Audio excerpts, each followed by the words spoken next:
السلام علیکم پیارے بچوں، کیسے ہیں آپ سب؟ امید ہے خیریت سے ہوں گے۔ تو آئیے آج ایک کہانی پڑھتے ہیں۔ کہانی کا نام ہے چڑیا کے بچے۔ چڑیا کے بچے۔ یہ اس وقت کی بات ہے جب ہمارے پیارے نبی حضرت محمد صلی اللہ علیہ وآلہ وسلم لوگوں کو اللہ کا حکم سناتے تھے، بری باتوں سے روکتے تھے اور اچھی باتیں کرنے کی ہدایت کرتے تھے۔ ایک دن آپ صلی اللہ علیہ وآلہ وسلم صحابہ اکرام رضی اللہ تعالیٰ عنہ کے ساتھ بیٹھے ہوئے تھے کہ ایک آدمی آیا۔ اس نے اپنے سر کے اوپر ایک چادر رکھی ہوئی تھی۔ آپ صلی اللہ علیہ وآلہ وسلم نے اس سے بیٹھنے کے لیے کہا۔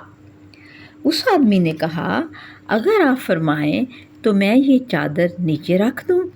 آپ صلی اللہ علیہ وآلہ وسلم نے اسے چادر نیچے رکھنے کی اجازت دے دی۔ اس آدمی نے اپنے سر سے چادر اتار کر نیچے رکھی تو سب نے دیکھا کہ اس چادر میں ایک چڑیا اور اس کے 2 بچے تھے۔ حیرت کی بات یہ تھی کہ چادر کھول دینے پر بھی وہ چڑیا اڑی نہیں بلکہ بیٹھی رہی، کیونکہ اسے ڈر تھا کہ لوگ اس کے ننھے منھے بچوں کو مار نہ دیں، کیونکہ ابھی انہیں اڑنا نہیں آتا تھا۔ اپنے بچوں کی نگرانی اور حفاظت کی خاطر چڑیا نے اپنی جان کی بھی پرواہ نہ کی۔ ہمارے پیارے نبی صلی اللہ علیہ وآلہ وسلم نے چڑیا کی طرف اشارہ کر کے فرمایا، جتنا ایک ماں اپنے بچے سے محبت کرتی ہے، تمہارا رب اس سے بھی بڑھ کر اپنے بندوں سے محبت کرتا ہے۔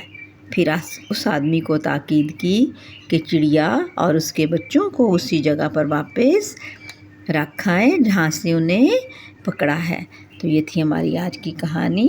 تو پیارے بچوں، ہمیں ان کہانیوں سے کیا سبق ملتا ہے کہ ہمیں وہ کام کرنا چاہیے جن کا حکم ہمارے پیارے نبی صلی اللہ علیہ وآلہ وسلم نے ہمیں دیا ہے۔ جب ہم ان کی کہی ہوئی باتوں پر عمل کریں گے تو وہ کیا ہوگا؟ ہم ان کی سنت پر عمل کریں گے۔ ٹھیک ہے؟ آپ تو چڑیا کے بچوں کو تنگ نہیں کرتے نا؟